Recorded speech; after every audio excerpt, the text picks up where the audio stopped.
Welcome back, guys. Most of you have been asking about when we are going to start chapter number 3, that is biodiversity. And finally, we are going to start it this week. So let's jump into it. So, the chapter number 3 is basically biodiversity.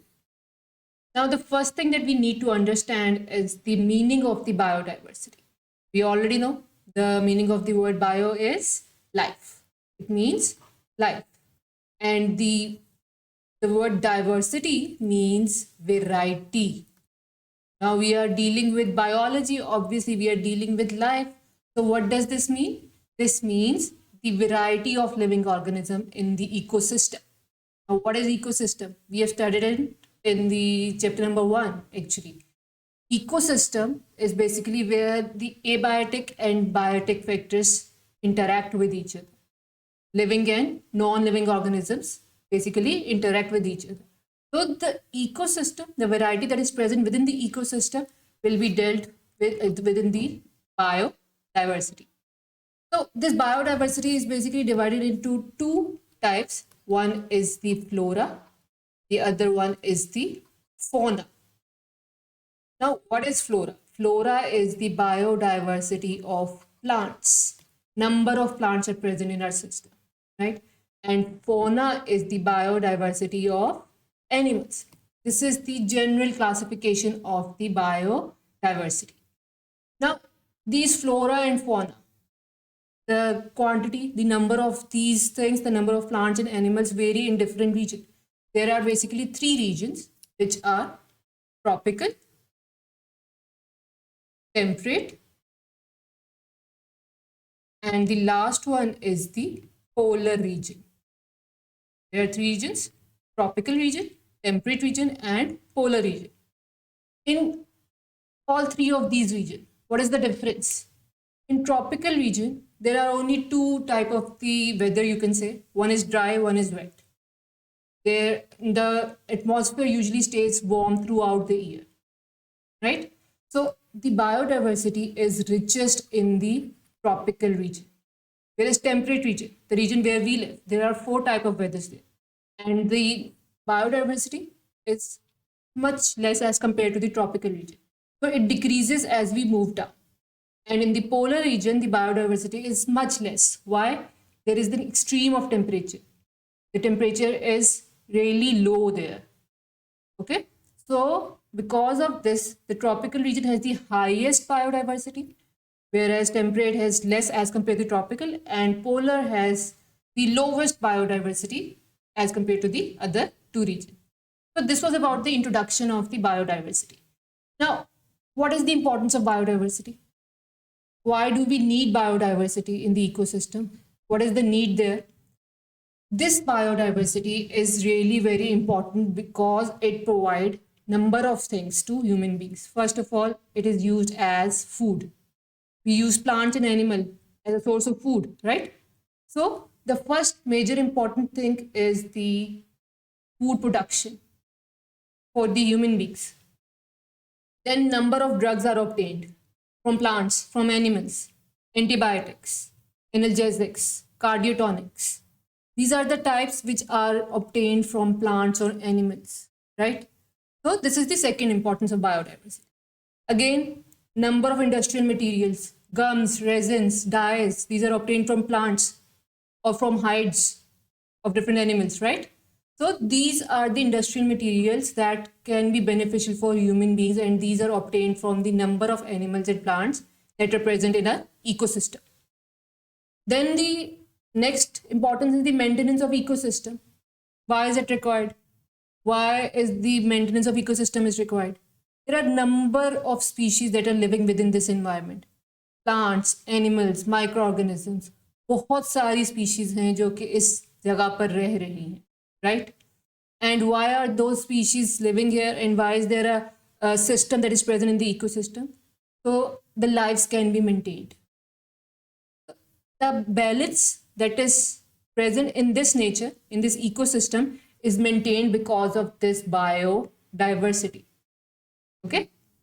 And the last thing is the regulation of the atmosphere and recycling of the nutrient in the environment. How does it regulate the atmosphere? Different chemicals that are present. That means different elements that are present within the nature. The water cycle, the nitrogen cycle, the carbon cycle.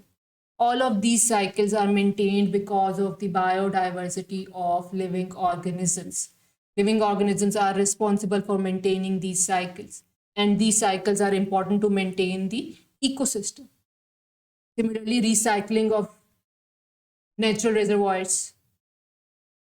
These are the things that are accomplished because of the presence of large number of species within our ecosystem, because of the variety of living organisms present in our ecosystem. So these are the major important points which we obtain from biodiversity, which we obtain because of the variety of living organism in our environment. I hope it is clear.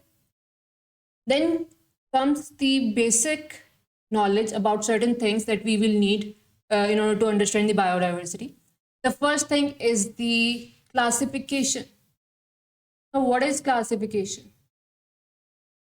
We have touched it in the previous videos. Basically, classification is the division of organisms, living organisms, into groups and subgroups, right? Groups and subgroups. Living organisms को divide कर देना groups में और subgroups में, that is known as classification. Now in totality there are about 1.5 million animals present within this ecosystem and about 0.5 million plants are present, right? So all of these animals and all of these plants are divided into number of subgroups and groups, and that is dealt with in the classification. Now, what is the purpose of classification? Why do we do it? What is the aim behind it? The aim is to determine number of things. But before we dealt with it, the first thing that we need to understand is the branches that deals with the classification. There are two branches. The first one is the taxonomy. It deals with the naming and classification of living organisms. Where did we study it? We study it in the chapter number 1, Introduction of Biology. We briefly discussed it, remember? So naming and classification is discussed in the branch of biology that is known as taxonomy. There is another branch which is known as systematics. It deals with the classification, obviously, classification, and along with that it also deals with the evolutionary history. Now, what is evolution? What is evolution? Where did we come from? What is our history? What were the features that were present in the generation before us, right? So that is the evolutionary history which will be studied in the branch of systematics, classification and evolutionary history both.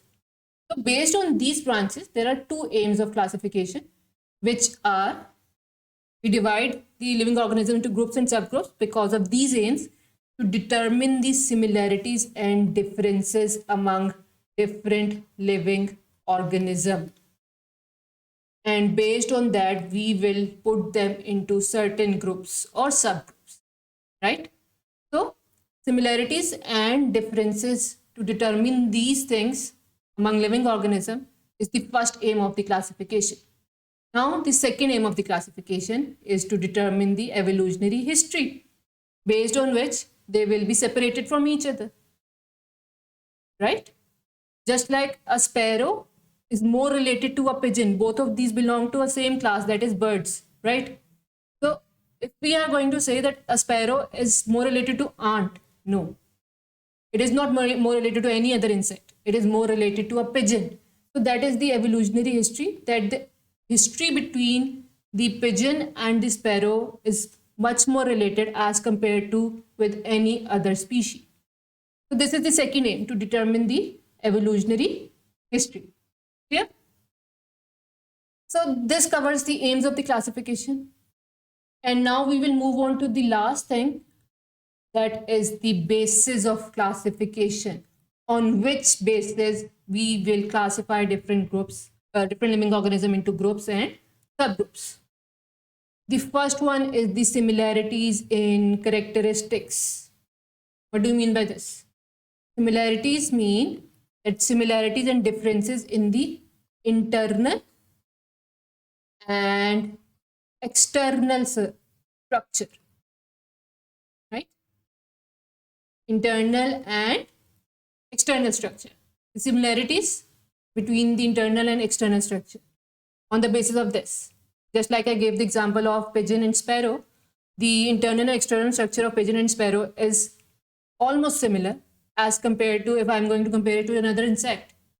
Then sparrows are not related to cockroaches at all. Sparrows are not related to caterpillars, right? But they closely resemble the pigeons. So there is the similarity between the internal and external structure. The second basis is the evolutionary history. Again, the evolutionary history, the history between the birds and sparrows is much more closer as compared to with any other organism, right? So on the basis of the history, that where did they come from, what were the characteristics of their previous generation, all of these will be kept in mind when we are placing them into certain groups and subgroups. And the last thing is the modern genetics, that is the similarities and differences in the genes. That what are the similarities and differences in the DNA? Those living organisms whose DNA are more closely related to each other, more resemble with each other, will be put in the same group, whereas those with difference in the DNA or genes will be put in the separate group. So this was the basis of the classification. This was the brief introduction to the biodiversity. We will delve into the detail of these things in the next videos. And I hope everything is clear. If you have got any question, let me know in the comment section. Would love to hear back from you. Thank you so much for joining. And subscribe to my channel. Like it, share it, follow me on Instagram. Till next time, stay safe. Bye-bye.